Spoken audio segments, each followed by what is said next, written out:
नमो भगवते वासुदेवाय नमः। स्वागत है आप सबों का हमारे YouTube चैनल भक्ति से तृप्ति पर।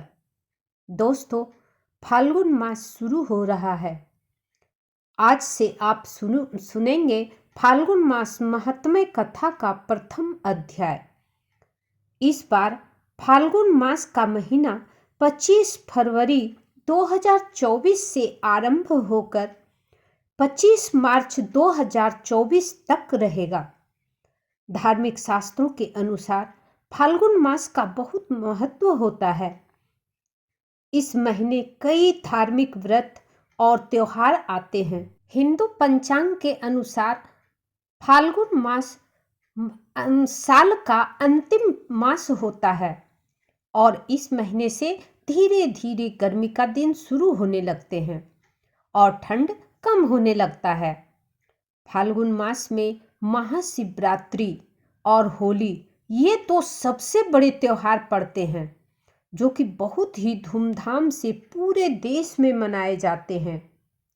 हिंदू धर्म के अनुसार अनेक देवताओं में से एक चंद्र देवता भी हैं। चंद्र यानी कि चंद्रमा देवता भगवान शिव हैं और शिव जी ने चंद्रमा को अपने सिर पर धारण कर रखा है। अतः पुराणों की माने तो फाल्गुन मास चंद्रदेव की आराधना के लिए सबसे उपयुक्त समय होता है, क्योंकि यह चंद्रमा का जन्म माह माना जाता है। फाल्गुन माह में भगवान श्री कृष्ण की आराधना का भी विशेष महत्व है।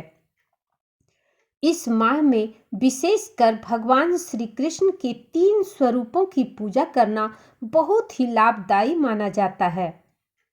इसमें श्री कृष्ण के बाल स्वरूप, युवा स्वरूप और श्री कृष्ण के गुरु कृष्ण की पूजा की जाती है। बाल कृष्ण रूप की पूजा संतान पाने के लिए भक्तजन करते हैं एवं युवा स्वरूप कृष्ण का पूजन दाम्पत्य जीवन मधुर बनाने हेतु और गुरु रूप कृष्ण का पूजन मोक्ष और वैराग्य पाने के लिए किया जाता है। फाल्गुन महीने में कृष्ण जी का पूजन अवश्य ही सभी को करना चाहिए। साथ ही श्री गणेश जी के पूजन का भी महत्व है। फाल्गुन महीने में अपने अपने खान पान और दिनचर्या में बदलाव करना बहुत ही खास माना गया है, क्योंकि इस माह भोजन में अनाज का प्रयोग कम करके मौसमी फलों का सेवन अधिक करना चाहिए। अब मैं आपको फाल्गुन मास की एक छोटी सी कथा सुनाती हूँ। कथा को अंत तक ध्यान पूर्वक अवश्य सुनिएगा। फाल्गुन मास की कथा के अनुसार सतयुग की बात है। उस समय एक बड़ा ही धर्मात्मा राजा का राज्य था। उस राज्य में एक ब्राह्मण था। उसका नाम था विष्णु शर्मा। विष्णु शर्मा के 7 पुत्र थे और वे सातों अलग अलग रहते थे, एक साथ में नहीं रहते थे। विष्णु शर्मा भगवान गणेश के अनन्य भक्त थे। वह हमेशा गणेश भगवान की पूजा पाठ में लीन रहते थे। वह सुबह से लेकर शाम तक गणेश भगवान के कीर्तन भजन करते रहते थे और गणेश जी पर उसे अपार श्रद्धा थी। लेकिन जब वह वृद्धावस्था का समय आ गया तो वह पूजा पाठ करने में थोड़ा सा असमर्थ हो गया। तो उसने सोचा कि सब बहुओं से कहता हूँ कि सब बहू गणेश भगवान का पूजन करे, जिससे सबका कल्याण हो और घर में सुख समृद्धि बढ़ेगी। इस प्रकार सोचकर विष्णु शर्मा सबसे पहले अपने बड़ी बहू के पास गया और उससे कहा, बहू, अब मैं बूढ़ा हो गया हूँ और गणेश भगवान का व्रत करने में असमर्थ हो गया हूँ, इसलिए अब से तुम इस व्रत को करो और गणेश भगवान का विधि विधान से पूजन करो। इससे तुम्हारा यश बढ़ेगा और तुम्हारी घर में सुख समृद्धि बढ़ेगी। यह सुनकर बहू ने नाक मुंह सिकोड़ ली और बोली, नहीं बाबा, मुझसे नहीं हो पाएगा, मैं यह व्रत नहीं कर पाऊंगा। तब वह विष्णु शर्मा दूसरी बहू के पास गया तो दूसरी बहू ने भी उनको इनकार कर दिया। वह नहीं व्रत करने के लिए तैयार नहीं हुई। फिर तीसरी के पास गया, चौथी के पास गया, इस प्रकार सभी बहुओं के पास गया, लेकिन कोई भी गणेश भगवान का व्रत करने को तैयार नहीं हुई। सभी बहुएं उनकी आज्ञा न मानकर उनका अपमान कर दिया। अंत में छोटी बहू ने अपने ससुर की बात मान ली। उन्होंने कहा, ठीक है बाबूजी, मैं गणेश भगवान का व्रत करूंगी और विधि विधान से पूजन करूंगी। और पूजन के सामान की व्यवस्था करके ससुर के साथ व्रत किया तथा भोजन नहीं की और ससुर को भोजन करा दिया। जब आधी रात बीती तो विष्णु शर्मा को उल्टी और दस्त लग गए। तब छोटी बहू ने मलमूत्र से भरे गंदे कपड़ों को साफ करके ससुर के शरीर को धोया और पोंछा। पूरी रात बिना कुछ खाए पिए जगती रही। फिर गणेश जी ने उन दोनों पर अपनी कृपा दृष्टि दिखाई। ससुर का स्वास्थ्य ठीक हो गया और छोटी बहू पर पूरा कृपा बरसाया। उसके घर में धन धान्य से पूर्ण हो गया।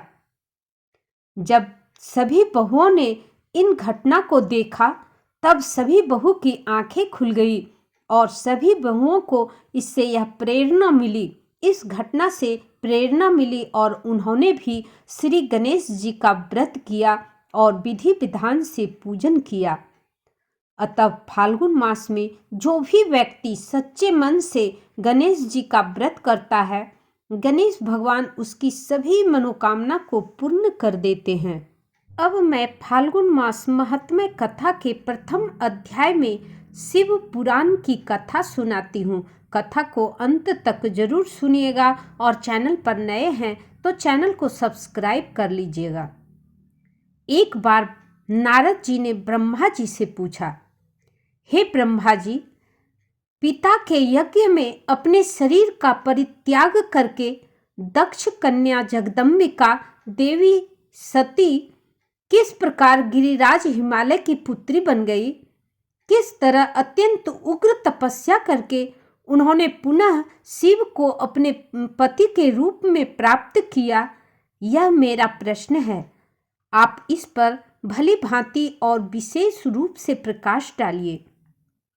तब ब्रह्मा जी ने कहा, हे मुने नारद, तुम पहले पार्वती की माता के जन्म, विवाह और अन्य भक्तिवर्धक पावन चरित्र को सुनो। हे मुनि श्रेष्ठ, उत्तर दिशा में पर्वतों का राजा हिमवान नामक महान पर्वत है, जो महातेजस्वी और समृद्धिशाली है। उसके दो रूप हैं, एक अस्थावर और दूसरा जंगम। मैं संक्षेप से उसके सूक्ष्म अस्थावर स्वरूप का वर्णन करता हूँ। वह रमणीय पर्वत नाना प्रकार के रत्नों का आकार यानी कि खान और पूर्व तथा पश्चिम समुद्र के भीतर प्रवेश करके इस तरह खड़ा है मानो भूमंडल को नापने के लिए कोई मानदंड हो। वह नाना प्रकार के वृक्ष से व्याप्त है और अनेक शिखरों के कारण विचित्र शोभा से संपन्न दिखाई देता है। सिंह, व्याघ्र इत्यादि पशु सदा सुख पूर्वक उसका सेवन करते हैं। हिम का वह भंडार है, इसलिए अत्यंत उग्र जान पड़ता है। भांति भांति के आश्चर्यजनक दृश्यों से उसकी विचित्र शोभा होती रहती है। देवता, रिद्धि, ऋषि, सिद्ध और मुनि उस पर्वत का आश्रय लेकर रहते हैं। भगवान शिव को वह बहुत ही प्रिय है। तपस्या करने का स्थान है। भगवान शिव जी का वह स्थान तपस्या के लिए प्रसिद्ध है। स्वरूप से ही वह अत्यंत पवित्र और महात्माओं को भी पावन करने वाला है। तपस्या में वह अत्यंत शीघ्र सिद्धि प्रदान करता है।